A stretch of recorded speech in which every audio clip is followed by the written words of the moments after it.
शिवाय। ओम नमः शिवाय। ओम नमः शिवाय। शिव महापुराण सप्तम वायव्य संहिता चौथा अध्याय। श्री कृष्ण जी के प्रति उपमन्यु जी का सृष्टि विवरण। श्री कृष्ण जी बोले, हे भगवान, परमेश्वर शिवजी ने जिस प्रकार अपनी मूर्तियों से विश्व को प्राप्त कर लिया है, यह तो मैंने श्रवण किया। अब मैं यह जानना चाहता हूँ कि उनके स्त्री पुरुष रूप से यह जगत कैसे अधिष्ठित है, उसे कहिए। उपमन्यु जी ने कहा, शिवजी की उस विभूति को मैं यथासाध्य संक्षेप में कहता हूँ, सुनिए। उनकी शक्ति का नाम महादेवी है और महादेव जी शक्तिमान है। उनकी विभूति का वेश ही यह चराचरात्मक विश्व है। यह जितना जड़ चेतन शुद्ध अशुद्ध पर अपर भ्रमण कर रही हैं, वही अपर और अशुद्ध है। शुद्ध एकमात्र पर है, परंतु अपर और पर यह दोनों ही अचित रूप हैं और इसमें शिव शिवा का ही तादात्म्य है। शिवजी के ही वश में यह सारा संसार है, संसार के वश में शिवजी नहीं है। वहीं शिवाशिव इसके पति रूप में ईश्वर हैं, जिसे विशेश्वर भी कहते हैं। जिसे शिव वैसे देवी और जैसे देवी वैसे शिव हैं। शिव के बिना शक्ति और शक्ति के बिना शिव नहीं। अघाचित शक्ति का ही नाम पर है। जगपति शिव ही उन गणों से युक्त और समान सहधर्मिणी वह शक्ति ही है। वह एक ही शक्ति प्रसव धर्म से युक्त और परिचित है, जो स्वेच्छा संसार को अनेक प्रकार से विभक्त करती है। वह मूल प्रकृति माया त्रिगुण और 3 प्रकार की है। इस प्रकार इस सारे जगत को शिवा ने ही विस्तृत कर रखा है। फिर उन्हीं अनंत के समावेश से माया और माया से काल, नियति, कला और विद्या की उत्पत्ति हुई तथा कला से राग और पुरुष हुए। फिर माया से त्रिगुणात्मक अव्यक्त और व्यक्त हुआ तथा जिससे शत रज तम युक्त यह सारा जगत व्याप्त हो गया। इस प्रकार गुणों से शोभ्यमान होने पर उन गुणेश की 3 मूर्तियां हो गई। फिर तो यथाक्रम महादादि तत्व उत्पन्न हुए और शरीर के अनुसार ही उनकी शक्तियां हुई। रुद्र की रौद्री, विष्णु की वैष्णवी, ब्रह्मा की ब्रह्माणी और इंद्र की इंद्री शक्ति हुई। विष्णु, महेश्वर, देव यह सब शिव ही हैं। ऐसे ही लक्ष्मी विशेश्वर और देवी शिवा है। ऐसे ही शिवजी से प्रकट हुए ब्रह्मा जी भी शिव हैं और ब्रह्माणी जो शिव ब्रह्मा की प्रिय है, वह शिवा भी है।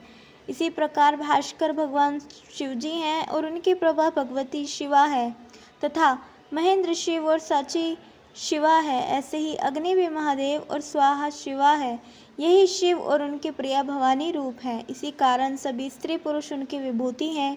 विषयी भगवान शिव हैं और विषय परमेश्वर है, जिनका उमा रूप सर्वश्राव्य है और शिव श्रोता रूप है।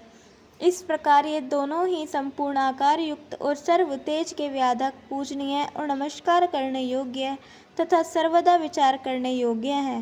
हे कृष्ण, महादेव पार्वती की यह आध्यात्मिकता जो मैंने तुमसे वर्णन की है, यह इतनी ही नहीं किंतु उसे संपूर्णतया तो हम कह ही नहीं सकते, और जो बड़े बड़े देवताओं के मन से भी परे की बात है। अब रह गई मुक्ति और विभूति। जैसे मैंने पहले कहा था, वह प्रकृति से परे की वस्तु है और वह है अपरा। यह गुण भेद से जानी जाती है। उसी में अपरा और अप्राकृत और मुक्ति कहा जाता है। परमेश्वर ही अप्राकृति विभूति है। वही परम धाम और परमा गति है। यही परम काष्ठा और वही परमेष्ठी की विभूति है। हे कृष्ण, यह मैंने पार्वती महादेव का यथार्थ वर्णन तुमसे किया। इसके कीर्तन से बड़े पाप नष्ट हो जाते हैं। यह आख्यान सब कामनाओं को पूर्ण करने वाला और कीर्तन को पूर्व जन्म के कर्मों के फल को भी नष्ट करने वाला है। जो इसका बारंबार अभ्यास करेगा, उसे संसार में कुछ भी दुर्लभ नहीं। इस प्रकार से शिव महापुराण सप्तम वायव्य संहिता उत्तरार्ध का चौथा अध्याय समाप्त। 5वां अध्याय उपमन्यु जी द्वारा शिव सृष्टि का और विस्तार वर्णन। उपमन्यु जी ने कहा, ये सारा जगत उन्हीं देवी देव महादेव जी का एक विग्रह मात्र है, जिसमें जीव पाश बंधन में पड़ा हुआ उन्हें नहीं जानता। हे यदुनंदन, महर्षि भी उस अविकल्प प्रभाव को नहीं जानते और इसी से वे उस एक को अनेक प्रकार से वर्णन करते हैं। उसी अपर को ब्रह्म रूप और पर ब्रह्मात्मक कहा जाता है तथा कोई कोई उसे ही अनादि निधन और महादेव कहते हैं। प्रधान अंतकरण युक्त भूतेंद्रिय विस्मयात्मक है और अपर ब्रह्मरूप ही परम ब्रह्मात्मक वह रूप है जिसे कि चिदात्मक कहा जाता है। और वही अधिपति ब्रह्मा के दो रूप, एक विद्या दूसरी अविद्या कही जाती है, जो ईश्वर स्वरूप भी है। चेतना विद्या और अचेतना अविद्या है, यह सारा विश्व उसी में स्थित है। भ्रांति विद्या और परा यह सब शिव का स्वरूप है। अब अर्थों में बहुत प्रकार की अन्यथा बुद्धि आती है, वही भ्रांति कहलाती है, और जब वही अर्थकार होती है तो वह विद्या कहलाती है। विकल्प रहित को ही परम तत्व कहते हैं। इस विपरीत को असत कहा है। सत सदात्मक है और जगत परमेष्टि का शरीर है, जो सत असत दोनों हैं।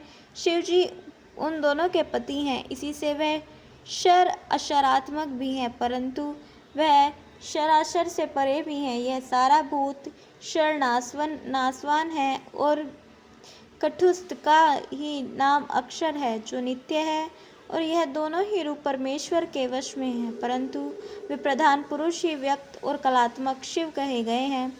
इस पर विद्वानों ने इसके 23 तत्व कहे हैं और यह कहा है कि यह कार्य रूप सारा प्रपंच परिणाम का एकमात्र कारण काल है, जो ईश अधिप धाता प्रवर्तक और सबका निर्वर्तक है, तथा जो स्वयं प्रकाशित परमेश्वर आविर्भाव और तिरोभाव एक ही है। जो सर्वभाव से उस परमेश्वर की शरण जाता है, वह बिना यत्न के ही परम कारण शिव को जान लेता है।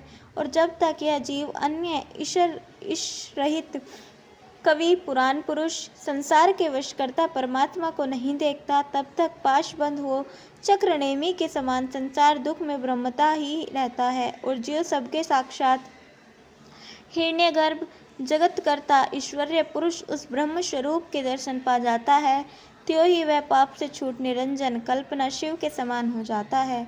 इस प्रकार से शिव महापुराण सप्तम वायव्य संहिता उत्तरार्ध का 5वां अध्याय